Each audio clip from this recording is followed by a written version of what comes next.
পড়িয়া রবে রে, সবই পড়িয়া রবে।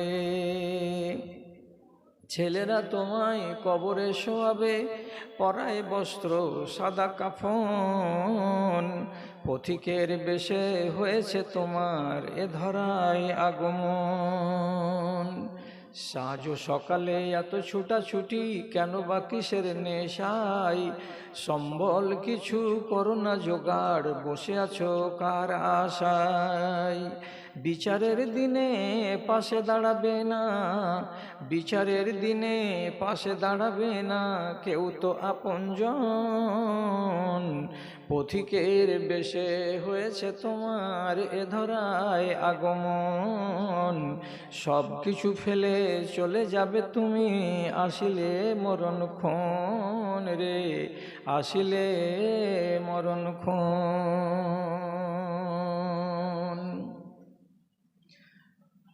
মাননীয় সভাপতি সাহেব, সমবেত এই গ্রামের এ প্রান্ত থেকে ও প্রান্ত থেকে দিনের দরদকে সাথে নিয়ে ও ইমানি জজবাকে বুকে নিয়ে উপস্থিত বিভিন্ন শ্রেণীর আমার ছোট বড় দিন দরদি মুসলিম ভাতৃবৃন্দ এবং আড়ালে বসে থাকা আমার স্নেহের মাতা এবং ভগ্নীগণ, আল্লাহর শুকরিয়া আদায় করছি যে নিজেদেরকে পাক সাফ করে নিয়ে নতুন বছর শুরু করব, এইভাবে আমাদের আল্লাহ তাআলা বাঁচাবেন বলে রমজানকে পালন করার সুযোগ দিয়েছেন। ইনশাআল্লাহ আমরা নিজেরা এই রমজানের মধ্যে নিজেদেরকে পাপ পবিত্র করে নেব এবং সকল রকমের অন্যায় অবিচার থেকে এক বছরের মতো ইনশাআল্লাহ আমরা মুক্ত হব। যে সুযোগ আল্লাহ আমাদেরকে এটা দিয়েছেন তাকে রাজি করার উদ্দেশ্যে একবার তার নামাক হালালি করি, অন্তরের অন্তরস্থল থেকে মুহাব্বতের সাথে যদি একবার বলতে পারি আলহামদুলিল্লাহ। তারপরে তার আখিরি রাসূল রাহমাতুল্লিল আলামিন বিপ্লবী জননেতা জনাবে মুহাম্মদুর রাসূলুল্লাহ সাল্লাল্লাহু আলাইহি ওয়াসাল্লামের উপর শত সহস্র দরুদ ও সালাম বর্ষিত হোক। আল্লাহুম্মা সাল্লি আলাই, আল্লাহুম্মা বারিক আলাই। বেরাদারান ইসলাম, কথাটা হলো এই যে আপনাদের সামনে বুড়ো মানুষ যেভাবে কথা বলে সেভাবেই বলবো, কেন যে আমি চ্যাংড়া মানুষ নই। বুঝতে পারছেন যে 66 বছর বয়সের এই আমি মানুষ।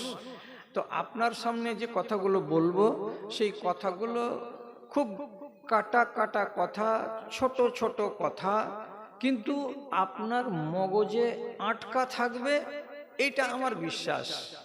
কাজে আপনি আমার গলার দিকে দেখিয়েন না, আপনি আমার ভাবভঙ্গিমার দিকে দেখিয়েন না, আপনি আমার উপস্থাপন পদ্ধতি কেমন হচ্ছে সেদিকে দেখিয়েন না, আমি বলছি কি সে কথাটার দিকে আপনি লক্ষ্য করেন।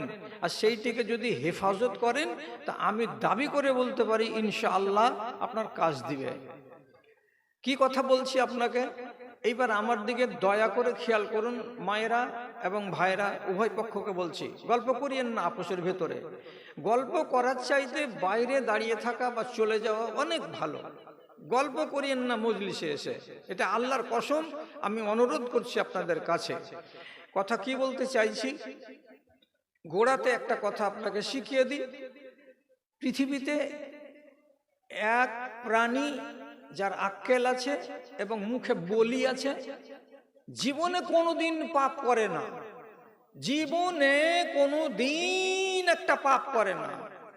তারা কারা? তারা মালায়েকা, ফেরেশতা। আমরা ফেরেশতা নই। শিখলেন? এই গুনগুন করছে কে কে? খালা, ওই খালাটি, আমি অনুরোধ কেন করলাম? আমি যে অনুরোধ করলাম যেন কথা বলিও না, তো কথা কেন বলছো? আর এরা জীবনে পাপ করে না। যে পাপ করে না ও আস্তাগফিরুল্লাহ পড়বে? আর দরকার আছে পড়ার? হ্যাঁ না বলুন, দরকার আছে? কোন দরকার আছে আমার? আমি তো পাপই করিনি। আর একটা প্রাণী, ওকে রব্বুল আলামিন আক্কেল দিয়েছেন, মুখে বলি দিয়েছেন, কিন্তু ও পাপ করে, করার পরে আবার হুজ্জতি করে। এটা হলো তার বদ চরিত্র। পাপ করে আর করার পরে নতি স্বীকার করে না, বরং বিতর্ক করে। তাহলে এই বদ চরিত্রওয়ালা এই প্রাণীটা হলো কারা? তো ইবলিস যেই বংশের তারা, এরা হলো জিন। এরা কারা? জিন, জিনেরা। এদের শরিয়ত আছে, এরা পাপ করবে আর করার পরে হুজ্জতি করবে। তাহলে দুই জীবের দুই চরিত্র। 3 নম্বর জীবের কথা বলছি, যারা ভুল করবে, পাপ করবে, পাপ করার পরে পাপের উপরে অবিচল থাকবে না, হুজ্জতি করবে না এবং হটকারি করবে না, বরং করার টাইমে করে নিবে। তার 2 ঘন্টা 4 ঘন্টা 1 বছর 2 বছর পরে আবার মনে মনে অনুশোচনা প্রকাশ করবে, আর মুখ দিয়ে না হলেও মনে মনে বলবে আল্লাহ জি এই কাজটা ভুল করেছি। এই চরিত্রটা কার? এই চরিত্রটা হলো ইনসানের, অর্থাৎ মানুষের। তাহলে আমরা কোন দলের লোক? 3 ক্যাটাগরির মধ্যে যেটা 3rd ক্যাটাগরি, 3য় নম্বর আমরা। আমাদের আক্কেল আছে এবং আমাদের মুখে বলি আছে। আমরা ভুল করি, আর ভুল করার পরে আমাদের নাম্বার 1 চরিত্র হলো এটাই, যে ভুলের উপর আমরা দাঁড়িয়ে থাকবো না, দণ্ডায়মান থাকবো না, ভুলকে মুছে নেওয়ার জন্য আমরা ব্যবস্থা করব। এটাই গুণ, সবচাইতে বেশি ভালো গুণ আল্লাহ রাব্বুল আলামিন তার নবীকে দিয়ে বলে দিয়েছেন। তারপরে আপনি যদি দাবি করেন, এই মহিষপুর গ্রামের মাকে বলছি, বাপকে বলছি, ভাইকে বলছি, বোনকে বলছি, কেউ যদি খুব এমনি করে গলা চাপড়ায় আর বলে, বুক চাপড়িয়ে বলে আমি জীবনে কোনো ভুল করি না, আমি অন্যায় করি না, আমি কোনো গুনাতে জড়াতে যাই না, এই ধরনের কথা যদি কেউ বলে, তো নেহাত ভুল কথা এবং গাজরি কথা। এটা মানুষের জন্য শোভনীয় কথা নয় যে আমি ভুল করি না। কেন? নবীজি বলেছেন, পৃথিবীতে বানি আদম যত আছে, বাপের চরিত্র থেকে ট্রান্সফার হয়ে এই চরিত্র তাদের বেটা বেটির ভেতরে এসেছে। অতএব তারা সবাই গুনাহ করে, ছোট করে, বড় করে, কেউ জমিয়ে রাখে, কেউ ক্ষমা করে, মাফ করে নিতে পারে। এই চরিত্রটা হচ্ছে আমাদের বাবার চরিত্র, হযরতে আদম আলাইহিস সালাতু ওয়াস সালামের। অতএব কোনো মায়ের লাল এ কথাটা বলতে পারে না যে আমি জীবনে কোনোদিন পাপ করি না। পাপ আমরা করি, কিন্তু বাপের দ্বিতীয়, যেটা 4র্থ নম্বর স্বভাব, পাপটাকে মুছে নেওয়া এবং পাপটাকে ধুয়ে নেওয়া, এই ব্যাপারে আমরা সচেতন কম। তখন কিন্তু আমরা বাপের বেটা নই, তখন আমরা আলাদা হয়ে যাই। এটা চরিত্র কিন্তু খারাপ, এটা ভালো অভ্যাস নয়। এই ব্যাপারে আপনাকে বেশ কিছু কথা বলছি। দাদারা আমার, নিজের বাপ আদমকে ছেড়ে দেন, যে আদমের পর থেকে নবীগুলোর দিকে তাকান তো একবার। নবী নূহ আলাইহিস সালাম, আদমের পরে একটা নবী ছিল শীস, অত ফেমাস নয়। তারপর একজন ফেমাস নবী হযরতে নূহ আলাইহিস সালাতু ওয়াস সালাম, তিনি ভুল করে দিলেন। তো নবী হয়ে যদি তিনি ভুল করেন, তাহলে আমি কোন ক্ষেতের মূলি? উনি কি ভুল করেছিলেন? নিজের নাফরমান বেটাকে, যে বেটা নিজের বাপকে দিবা লোকে বুড়ো আঙুল দেখায় এবং তাকে নবী বলে মানে না, কটাক্ষ করে, সেই ছেলে যখন বন্যার আযাবের পানিতে ডুবছে, তখন নবী নূহ আলাইহিস সালাতু ওয়াস সালাম থামতে না পেরে আল্লাহ তাআলার কাছে ফরিয়াদ করে বলছেন, হাজা ইবনি, আল্লাহ এটা আমার বেটা ডুবে যাচ্ছে চোখের সামনে, সইতে পারবো না, আমি হাত ধরে তাকে নৌকায় তুলে নেব। যেমন এই কথাটা বলা, আল্লাহ তাআলা বলছেন, আরে তুমি একটা পয়গম্বর, আর তোমার মতো একটা পয়গম্বর, একটা বেদিন, একটা মুশরিক, তাকে তুমি বলছো এটা আমার বেটা ডুবে যাচ্ছে, আমি ওকে নৌকায় তুলে নিব? এত বড় ভুল কাজ কেন তোমার দ্বারাই হবে? আল্লাহ নিজে বলছেন এটা ভুল তোমার দ্বারাই কেন হলো? আমি আপনাকে শোধাতে চাইছি, নবী নূহের মতো জালিলুল কাদার নবী, যিনি 950 বছর ধরে দুনিয়াতে বেঁচে কবরে গেছেন, তিনি ভুল করে বসলেন। তা আমি কয়ানা ইমানের লোক। তিনি আবার কোরআন মাজিদে কি বলছেন, ওয়াইল্লা তারহামনি, পরওয়ারদিগার তোমার কাছে আমি মাপ চাইছি এই ভুলটার জন্য, তুমি যদি ক্ষমা না করো এবং আমার উপরে দয়া না করো, তাহলে আমি বরবাদ হয়ে যাব, আমি ছাই হয়ে যাব। আল্লাহ তুমি আমাকে ক্ষমা করে দাও। তাহলে ইনসানের চরিত্র হলো ভুল করা, আর ভুল করার পরে যদি কেউ তাকে শুঝিয়ে দেয় তাহলে অনুশোচনা প্রকাশ করা। আর যে ব্যক্তি অনুশোচনা প্রকাশ করবে গা থেকে তার পাপ নেমে যাবে। তাহলে নবী নূহ আলাইহিস সালাতু ওয়াস সালাম ভুল করে ক্ষমা চাইলেন, শিখতে পারলাম এক। 2 নম্বর কথা বলি, আর একটু শিখেন। হযরতে দাউদ আলাইহিস সালাতু ওয়াস সালাম বাড়ির একদম 4 দেওয়ালের মাঝখানে বিশাল বড় প্রাসাদ, তার মাঝখানে কোনো মানুষের ঢোকার ক্ষমতা নেই, অথচ 2 জন মানুষ, অ্যাকচুয়ালি এরা মানুষ ছিল না, মানুষের আকৃতি নিয়ে ঢুকে গেছে। আর দেখা মাত্রই নবী দাউদ একটু থতমত খেয়ে গেছেন, যে বলছেন আমরা একটা বিচার নিয়ে এসেছি আপনার কাছে, আপনি এদিক ওদিক করিয়েন না। বিচারটা কি? তখন এরা 2 জন মানুষের আকার নিয়ে এসে শিক্ষা কথা কি বলছে, বলছে দেখেন এটা আমার ভাই, আমি তার ভাই, আমার 99টা, আমার একটা ছাগল আছে আর আমার ভাইয়ের 99টা ছাগল আছে, অথচ আমার এই ভাই আমার একটা ছাগলকে কেড়ে নিয়ে তার নিজের ছাগলের সঙ্গে মিশিয়ে দিয়ে 100টা বানাতে চাইছে। আপনি বলুন তো, ওর 99টা ছাগল আর আমি একটা ছাগলের মালিক, তথাপি কেন আমার কাছ থেকে নিয়ে নিতে চাইছে? এটা কি ভালো কাজ করা হয়েছে? যেমনি কথাটা শুনলেন সঙ্গে সঙ্গে নবী দাউদ বলছেন এত বড় জুলুম এটা করা উচিত হয়নি, তোমার তো 99টা আছে আর এই লোকটার একটা মাত্র ছাগল, এটাকে তুমি কিসের জন্য তার কাছ থেকে কেড়ে নিতে চাইছো? রায় দিয়ে দিলেন।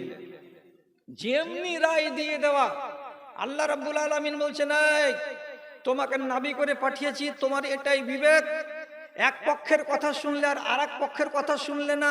এই লোকটা বলতো তো যে আমার 99টা আছে, তবু আমি এটা নিচ্ছি কেন? তো প্রতিপক্ষের কোনো বয়ান না শুনে নিয়ে তুমি এক পক্ষের কথা শুনে নিলে, নিয়ে রায় দিয়ে দিলে। এত বড় বেয়াদবি, এত বড় ভুল তোমার দ্বারা কিসের জন্য হয়ে গেল? জবাব জবাব দাও, কেন করলে এই কাজটা? সাথে সাথে একবারে ঠ হয়ে যে নবী দাউদ তখন বলছেন ইন্না লিল্লাহ, এটা তো ঠিক কথা। এই লোকটা কি বলতো না বলতো তার বয়ান না শুনে এক পক্ষের বয়ান শুনে রায় দিয়ে দিলাম। সাথে সাথে আল্লাহ রাব্বুল আলামিন ধরে নিলেন এই মারাত্মক ভুল তোমার দ্বারাই কেন হয়ে গেল? কি হলো? ভুল হলো তো এবার। কোরআন বলছেন ফাস্তাগফারা রাব্বাহু ফাখাররা রাকিআন ওয়া আনাব। ভুলটা যখন রব্বুল আলামিন শুধরে দিলেন, বলে দিলেন, তখন নবী দাউদ আলাইহিস সালাতু ওয়াস সালাম সেজদায় পড়ে গেলেন।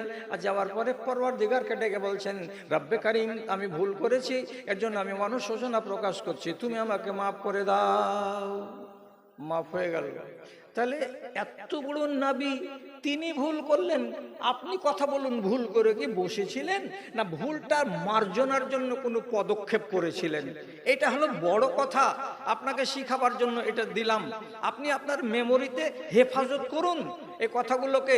এরপরে আমি তো কবে মরে যাব না যাব ঠাঁই ঠিকানা নাই, আর বয়স যতটা হয়েছে তার সাথে সাথে রোগ তো 10 গুণ বেশি আছে আমার কাছে। দাদা আমার আর একদিন আপনার সাথে মুলাকাত হবে কিনা তার কোনো আমি ভরসা রাখি না। কথাটিকে হেফাজত করতে করতে আর একটা কথা শুনুন। নবী সুলাইমান আলাইহিস সালাতু ওয়াস সালাম একদিন তিনি বলছেন আমার 100টা স্ত্রী। আপনি অবাক হবেন না, আপনি অবাক হবেন না, এগুলো প্রশ্ন আলাদা। 100টা বিবিকে তিনি কেন গ্রহণ করেছিলেন? তার ভেতরে কি ক্ষমতা ছিল? জি হ্যাঁ ছিল, তার ভেতরে ক্ষমতা। এগুলো প্রসঙ্গে আমি যাচ্ছি না, আপনি এক বাক্যে কোরআনের কথা হাদিসের কথা বিশ্বাস করে নিন। তার স্ত্রী ছিল 100টা। এদিন একদিন বলছেন আমি আজ রাত্রিতে আমার 100টা বিবির কাছে গমন করব। ইশারায় বুঝে নেবেন, ইঙ্গিতে বুঝে নেবেন, আমি খুলতে পারবো না, ডানে বামে মা খালা আছেন। আমি আমার সকল বিবির কাছে আজকে রাত্রে গমন করব।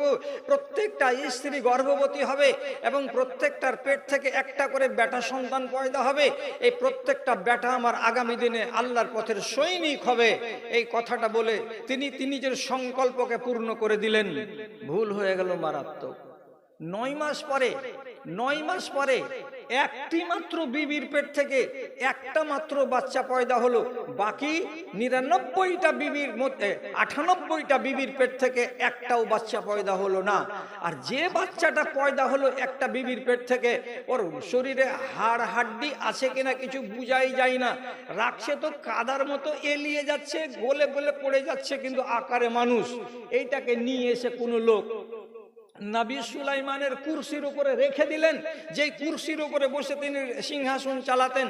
আর দিয়ে নবী সুলাইমান বাইরের দিক থেকে যদি দেখছেন তো সিংহাসনে পড়ে আসছে একটা কাদার মতো, হাত পা ঘাড় ভাঙা একটা বালক, একটা শিশু। দেখে তাজ্জব বনে গেলেন, এটা কি? তাকে সাথে সাথে জ্ঞান দেওয়া হলো। কি বলে জ্ঞান দেওয়া হলো? ওয়ালাকাদ ফাতান্না সুলাইমানা ওয়া আলকাইনা আলা কুরসিহি জাসাদান সুম্মা আনাম। এ নবী সুলাইমান, তুমি বলেছিলে কোন কথা?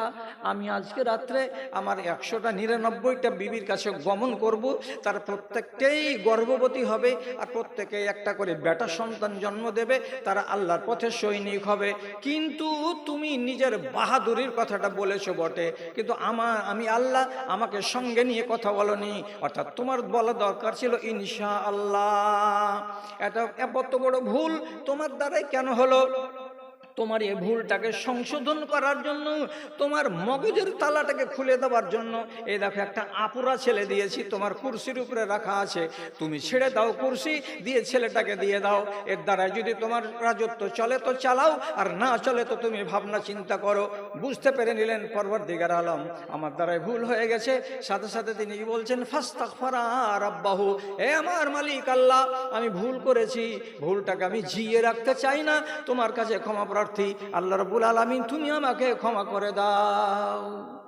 নেচার মানুষের ভুল করা, তারপরের নেচার হলো ভুলটাকে সংশোধন কল্পে যার দরবারে আমি ভুল করেছি তার কাছে ক্ষমা প্রার্থনা করা। কথাটা 4টা নবীর কথা বললাম, শিখেই নেন। একখানা কিতাব আপনাকে পড়তে হবে না, আমি শর্টের উপর একটা কিতাব আপনাকে বানিয়ে দিয়ে দিলাম। নবী মুসা বাড়ি থেকে বেরিয়েছেন, একটু দূরে গেছেন স্ট্যান্ড পর্যন্ত, তো দেখছেন দুটা লোক লড়ালড়ি করছে, একটা তলে পড়ে আছে আর একটা উপর দিকে চড়ে বসে আছে। নিচেরটা হলো বানি ইসরাইলের বংশের আর উপরেরটা হলো ফেরাউনের বংশের। ফেরাউনের বংশ হলো জালিম, আর নিচেকার যে লোকটা পড়ে আছে তলায় পড়ে বানি ইসরাইলি, এটা মুসা নবীর উম্মতের মধ্যকার একজন লোক। নিচে পড়ে থাকা লোকটা বলছে আমাকে মদত করুন, আমাকে সাহায্য করুন, এই লোকটা আমাকে মেরে ফেলে দিল। নবী মুসা দেখছেন যে নিচের লোকটা বানি ইসরাইলি আর উপরের লোকটা কিপ্তি। কিপ্তির কলারটাকে ধরে সোজা করে খাড়ো করে দেওয়ার পরে একটা ঘুষি মারলেন, যেমনি ঘুষি মারা ফাওয়াকাজা আলাইহে। আল্লাহর কোরআন বলছে সঙ্গে সঙ্গে এমনি করে হাত পা ছেড়ে দিয়ে ওখানেই শেষ, মার্ডার। একটা ঘুষিতেই মার্ডার। কে? একটা কিপ্তি লোক। একটা মানুষকে যে মেরে দিলেন, কে মারলেন? এটা একজন নবী। এটা ভুল না? ভুল নয় আপনি কি ভাবছেন? এটা কি অন্যায় হয়নি? এটা তো অন্যায় করে বসলেন একটা মানুষ হিসাবে নবী মুসা। আপনি কোথাকার লোক? আমি তো নবীর কথা বলছি।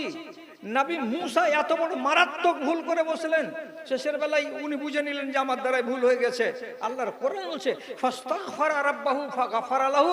আল্লাহ রাব্বুল আলামিনের কাছে হাত উঠে বলছেন পরওয়ারদিগার, আমি এটা অনিচ্ছায় মার্ডার করেছি, আল্লাহ আমার ভুল যদি হয়ে থাকে তুমি আমাকে মাফ করে দাও। আল্লাহ আমি তোমার কাছে মাফ চাইছি। তাহলে মানুষের নেচার, এক একজন এক এক রকমের ভুল করবে, আর ভুলের উপরে যদি অটল থেকে যায় তাহলে তার কপাল খারাপ হবে, আর ভুলের উপরে যদি অটল না থেকে লজ্জিত হয় তাহলে তার কপালে আবার আলো জ্বলবে। অত লম্বা না করে আরেকটা কথা বলি, একই ডেটে, একই তারিখে, একই দিনে 7 আসমানের উপর থেকে 3টা জ্ঞানবান প্রাণীকে আল্লাহ রাব্বুল আলামিন দুনিয়ার মাটিতে নামিয়ে দিয়েছিলেন। একই ডেটে, একই দিনে, একই সময়ে 3 জনকে। কে কে? পিণ্ডল তলার মানুষ। 1.5 ঘন্টা নয়, 1 থেকে 1.25 ঘন্টা আপনাকে কথা বলবো, আপনাকে 8 আনা মাওলানা বানিয়ে দিচ্ছি আমি আজকে, শুধু শুনে নেন আমার কথাটি। ওখান থেকে নাজিল 3 জনকে করলেন আল্লাহ, একটা হলো ইবলিস শয়তান, আর একটা নাজিল করলেন ওই তারিখে আল্লাহ তাআলা হযরতে হাওয়া আলাইহিস সালাম, ওই তারিখে আল্লাহ তাআলা দুনিয়াতে পাঠিয়ে দিলেন আরেকটা লোক, তিনি হলেন আদম আলাইহিস সালাতু ওয়াস সালাম। কেন? 3টাই অপরাধী, 3টাই আসামি।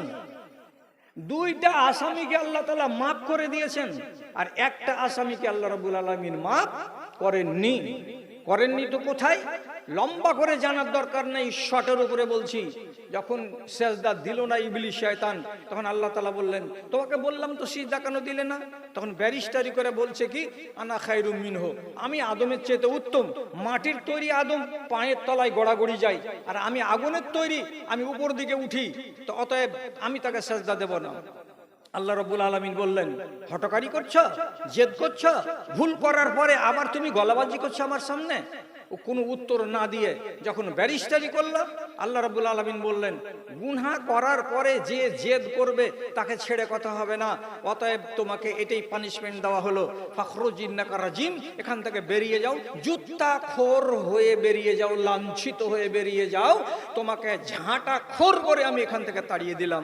ইবলিস শয়তান ঝাঁটাখোর হয়ে আল্লাহ রাব্বুল আলামিনের 7 আসমানের উপর থেকে মালাইকাদের সরদার বড় চেয়ার পেয়েছিল, চেয়ার চলে গেল, পদ চলে গেল, সব আসন থেকে ঝাঁটা খেয়ে দুনিয়াতে চলে এসেছে। ঝাঁটাটা কতদিন ধরে চলছে আন্দাজ করে নেন, ভালো করে শিখুন। আজ থেকে নিয়ে হযরতে আদমের দুনিয়াতে আসা টোটাল হলো 10,500 বছর। মনে থাকবে? 10,500 বছর হলো আদমের দুনিয়াতে আসা, আর ইবলিশেরও দুনিয়াতে আসা কত বছর হলো? 10,500 বছর হলো আসা। হিসাবটা কি করবেন? আদম থেকে শুরু করে ইব্রাহিম আলাইহিসসালাম পর্যন্ত দুনিয়ার বয়স হলো 4,500 বছর। ইব্রাহিম আলাইহিসসালাম থেকে নবী মুহাম্মদ পর্যন্ত দুনিয়ার বয়স হলো আর 4,500 বছর। আর নবী মুহাম্মদ থেকে শুরু করে আজ পর্যন্ত দুনিয়ার বয়স হলো 1450 বছর, আর এক কথায় রাউন্ড ফিগারে 1,500 বছর। তাহলে আপনি মনে করেন তো হলো না 10,500 বছর, 11,000 বছর হলো না? 11 বছর আগে আল্লাহ রাব্বুল আলামিন ওর কপালে ঝাঁটা মেরেছেন, সে ঝাঁটাটা আজ পর্যন্ত চলতে আছে। কি আপনি কোরআন যখন নামাজে দাঁড়াবেন, 3 তালা জামে মসজিদে গিয়ে প্রথমে সানা পড়তে হয়। সানাটা জানেন সবাই তো, আল্লাহুম্মা বাঈদ বাইনি। তারপরে আপনাকে কি বলতে হবে? সানার পরে কি বলতে হবে? আউযু বিল্লাহিস সামিউল আলিম মিনাশ শাইতানির রাজিম, বিসমিল্লাহির রহমানির রহিম, আলহামদুলিল্লাহি রাব্বিল আলামিন। প্রত্যেকটা নামাজিকে বলা হলো শয়তানের কপালে আগে ঝাঁটা মারো, তারপরে কোরআন তেলাওয়াতে যাও। পৃথিবীতে যত মানুষ আছে, মুসলমান আছে, সমস্ত মুসলমান কোরআন তেলাওয়াত করতে গেলে আগে কাজ হলো ঝাঁটা মারা, তারপরে কোরআন তেলাওয়াত করা। যত মুসলমান নরনারী আছে নামাজে যখনই দাঁড়াবে তখনই প্রথমে কাজ হলো ইবলিশ শয়তানের কপালে ঝাঁটা মারা, তারপরে নামাজের সূরা পাঠ করা। কতদিন চলবে? কিয়ামত যতদিন না হবে ততদিন চলবে। তাহলে কত বড় শাস্তি পেয়েছে শুধু হটকারি করার জন্য। পাপটা করেছিলে সেদিন যদি বলে দিত, বুঝতে পারিনি যে আল্লাহ, তাহলে তো হিসাবটা শেষ ছিল। কিন্তু তুমি কি করলা? গাজরি করলা। তো গাজরি করা স্বভাব ভালো নয়।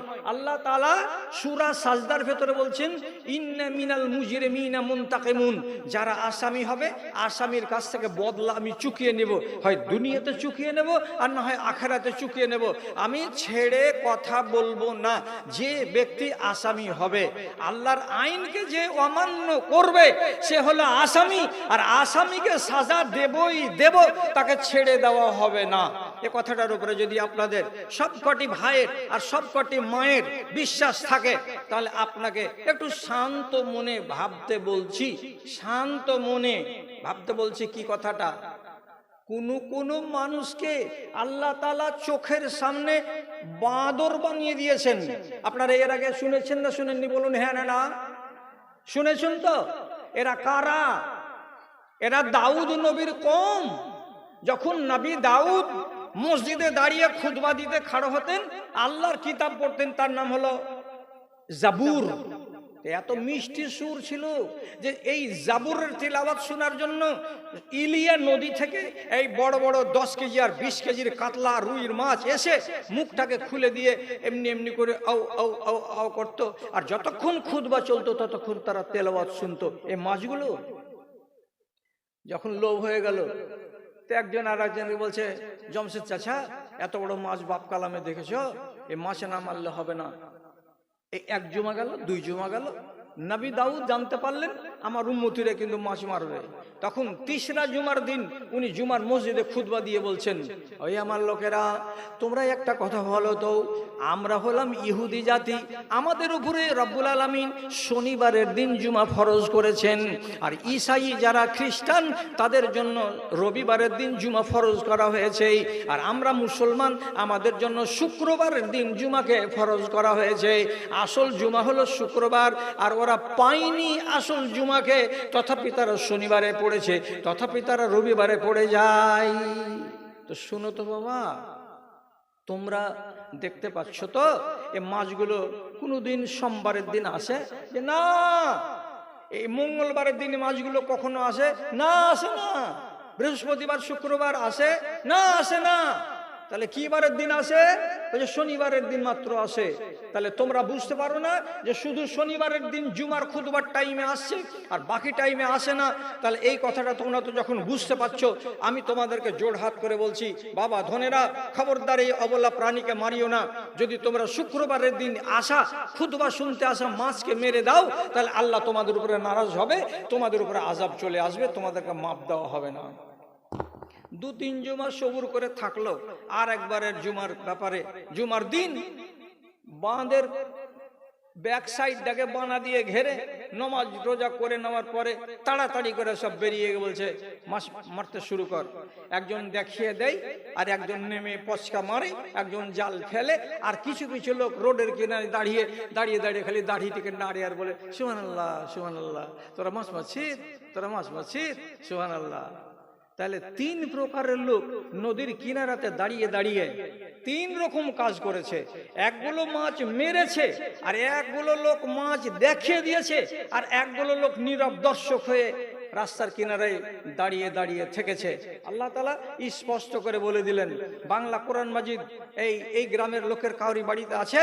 যদি আপনাদের কাউরি বাড়িতে বাংলা কোরআন মাজিদ থাকে, আমার দাদা ভাই আর আমার বুবু জানেরাকে বলছি, আল্লাহর ওয়াস্তে কোরআন মাজিদটাকে একবার বাংলা করে পড়ো, তাতে তুমি দেখতে পাবে স্পষ্ট করে আল্লাহ রাব্বুল আলামিন বলছেন সূরা বাকারার গোড়ায়, ওয়ালাকাদ আলিমতুমুল লাযিনা আতাদাউ ফিস সাবতে ফাকুলনা লাহুম কুনু কিরাদাতান খাসিন। আমি দিনের বেলায় ওই সমস্ত লোক কটাকে বললাম, মসজিদে যেটি লোক বসেছিল সেটি বাদ, আর বাকি বাইরে 3 কোয়ালিটির লোক রাব্বুল আলামিন বললেন চোখের সামনে এক নিমেষে তোমরা সব বাঁদর হয়ে যাও। কেমন বাঁদর হও? আল্লাহ বলছেন খাসিন, জুতাখোর বাঁদর হয়ে যাও, লাঞ্ছিত বাঁদর হয়ে যাও, তোমাদেরকে কেউ ভালো চোখে আর দেখবে না। 1 মিনিটের ভেতরে 1 সেকেন্ডও বলতে পারেন আযাব চলে আসলো। কেন? কান থেকে শুনোনি, চোখ থেকে দেখোনি, আক্কেল থেকে নবীর কথাটাকে বুঝোনি। আল্লাহ রাব্বুল আলামিন তোমার মতো আসামিকে ছেড়ে কথা বলবেন না, অতএব বাঁদর হয়ে গেল। কত ঝাঁটা খাকা বাঁদর হলো যে 5 নম্বর পা লাগিয়ে নিয়ে নিজের বাড়ি চিনতে পারছে, এই টাপার টাপার টাপার টাপার করে হাঁটতে হাঁটতে বাড়িতে এসে ঢুকছে। গলিতে বৌমা ঝাঁটা হাতে করে গলি ঝাড় দিচ্ছিল, বাঁদরকে দেখতে পেয়ে এমনি করে উল্টা বাড়ন হাতে করে বলছে খালি আজ্ঞাই তুই, তোকে মারবে এমন ঝাঁটার বাড়ির বাঁদর। বাঁদর নিজের ভাষা ভুলে গিয়ে ইচির কিচির মিচির ইচির কিচির মিচির করে বলছে মাঝখাল বহুত মারতে আসিও না, আমি তোমার শ্বশুর হইনি, এরকম ঘটনা, এরকম আল্লাহ তাআলার আযাবে এরকম হয়ে গেছে, বাড়িতে ঢুকতে দাও, লুকিয়ে থাকবো, বাইরে যাব না। আর কিচির মিচির বৌমা বুঝতে পারছে কি ওকে এমন ঝাঁটার মারলো, সমস্ত বাঁদর গ্রাম থেকে বিতাড়িত হলো। তফসিরে লেখা আছে 40টা দিন আল্লাহ তাআলা বাঁচিয়ে রাখলেন এই গ্রামের বান্দরটিকে, আর তারপরে বান্দরটি শেষ হয়ে গেল, জীবনের মতো একটাও বাঁচলো না। কি কথাটা বললাম আপনাকে? সূরা সাজদার 22 নম্বর আয়াত আল্লাহ তাআলা বলছেন ইন্না মিনাল মুজরিমিনা মুনতাকিমুন, যারা যারা আসামি হবে, আসামির কাছ থেকে বদলা আমাকে চুকাতেই হবে, আমি আল্লাহ চুকিয়ে নিই। এরা আসামি হলো, আল্লাহ তাআলা দিনে দুপুরে বদলা চুকিয়ে নিলেন। আচ্ছা, যদি এইভাবে আপনাকে আমি বলেই যাই তো আপনি তো শুনেই যাবেন, আপনার মেমোরি ফেল করবে। একটা কথা বলি, আসমান থেকে খানা এসেছিল কোন জাতির উপরে, আপনারা শুনেছেন? বলেন হ্যাঁ না শুনেছেন? যদি জানা না থাকে, 2 কওমের উপরে খানা এসেছিল আসমান থেকে। তো ঈসা নবীর যারা সম্প্রদায়, এই ভালো করে শুনেন, ঈসা নবীর যারা সম্প্রদায়, তারা একদিন নবী ঈসাকে বলছে আমরা তোমার কাছে এটা চাইছি, আসমান থেকে আল্লাহ তাআলা যেন রেডিমেড খানা আমাদের জন্য পাঠিয়ে দেন, আমরা খাবো আর বড় লোকই করব। তখন নবী ঈসা বললেন দেখো জি, এত অবান্তর জিনিসগুলো তোমরা কামনা করিও না। না না, এটা মানা হবে না। খানা যদি আসে তো তোমার পিছে আসি, আর খানা যদি না থাকে তো আমরা সারপাট থাকবো না তোমার পিছন দিকে। তখন নবী ঈসা বললেন আল্লাহ আমার উম্মতীদের উপরে তুমি খানা নাজিল করো। তখন রব্বুল আলামিন বলছেন ওদেরকে বলে দাও খানা আমি পাঠাবো, যদি আমার শর্তকে না মানে তাহলে আমার শর্তর উল্টা করতে গেলে লাওয়াযবান্নাহু আযাবান মা আযাবতু আহাদান মিনাল আলামিন, আমি এমন ঠেলা দেব যে এর আগে কোন সম্প্রদায়কে আমি এমন কঠিন আযাবে দিইনি ফেলিনি যদি আমার কথার উল্টা করে। ওদেরকে বলে দাও। কি কথা বলতে হবে, খানা আসবে দুপুর বেলায়, যতটি পারবে খেয়ে নাও, যেটা খেতে পারবে না ওই জায়গাতে রেখে দাও। একটা খানাকে প্লেটকে নিয়ে বাড়িতে নিয়ে গিয়ে লুকাবে না, ফ্রিজে রাখবে না, আর বলবে না যে এটা সন্ধ্যাবেলায় আসবে কি আসবে না, এটা সকালে খাবো বলে রেখে দিলাম। একটা প্লেট এখান থেকে বাড়ি নিয়ে যাবে না, খবরদার। জমা করতে পাওয়া যাবে না। পারো তো খাও, আর না পারো তো রেখে দাও। সোজা টোজা কথা বলে দেওয়া হলো। 15 দিন চললো না, 20 দিন চললো না, এই জাতি কি করলো, একটা করে প্লেটকে বগলের তলে লুকিয়ে নিয়ে বাড়ি, আর একজন একটা করে ব্যাগে ভরে নিয়ে বাড়ি। যখন এই খিয়ানত করে দিল, আল্লাহ রাব্বুল আলামিন আসমান থেকে আযাব পাঠালেন। কি আযাব পাঠালেন? জাআলা মিনহুল কিরাদাতা ওয়াল খানাজিরা। আল্লাহ তাআলা দাউদের সম্প্রদায়কে শুধু বাঁদর বানিয়ে দিয়েছিলেন। আর ঈসা নবীর কওম যখন কথা মানল না, রব্বুল আলামিন আসমান থেকে খানা পাওয়ার পর তারা যখন বিশ্বাসঘাতকতা করলো, আল্লাহ বলছেন আমি আগেই বলেছিলাম যদি অপরাধ করো তো ছেড়ে কথা হবে না, অতএব তোমরা খেয়ানত করেছো, এবার আমার আযাব আসবে। যারা যারা লুকিয়েছিল খানাকে, রব্বুল আলামিন চোখের সামনে তাদের কাউকে কাউকে শুয়োর বানিয়ে দিলেন, আর তাদের কাউকে কাউকে বানর বানিয়ে দিলেন। আর কিছু কিছু মানুষ যারা আছে তারা মানুষের আকার নিয়েই দাঁড়িয়ে আছে, ওরা কিন্তু বদল ওদের হয় নাই। কেন? যারা খেয়ানত করবে তারাই অপরাধী, আর যারা অপরাধ করবে তারাই খেয়ানত করবে, আর তাদেরকে রব্বুল আলামিন শাস্তি দেবেন। আর কথা অনুযায়ী রব্বুল আলামিন তাদেরকে শুয়োর বানিয়ে দিলেন। কি হলো? আযাব এসেছে না আসেনি? এসেছে। তাহলে আপনাদেরকে অনেকটি কথা এই তালে তালে তালে তালে শিখিয়ে দিলাম। এখন আপনার সামনে আদবের সাথে আপনাকে শোনাতে চাইছি যেটি কাজের কথা, সেই কথাটির দিকে আমার মায়েরা একটু কান দাও, ভাইয়েরা একটু কান দাও। আযাব কত রকমের আছে এবং আপনার পছন্দ কোনটা, আপনি একে জবাব দেন। পছন্দ মানে? পছন্দ মানে আযাবটা যুক্ত আছে কাজের সাথে। আযাবটা যে যুক্ত আছে তো কাজের সাথে, এবার আপনি নিজের কাজটাকে মিলান, তাহলে বুঝে নিব যে আপনি কোনটা আযাব পছন্দ করেন। আমি আপনাকে একটা কথা বলছি, একটা আযাবের কথা আল্লাহ রাব্বুল আলামিন বলছেন, কিয়ামতের দিন তোমাকে দু চোখের কানা করে হাসরের ময়দানে আনা হবে। কানা মানুষ যেমন করে হাতড়িয়ে বেড়ায়, ওই রকম করে তুমি হাতড়াবে আর হাঁটবে, আর তুমি আল্লাহকে জিজ্ঞেস করে বলবে লেমা হাসারতানি আমা, এ রব্বে কারীম তুমি আমাকে কানা করে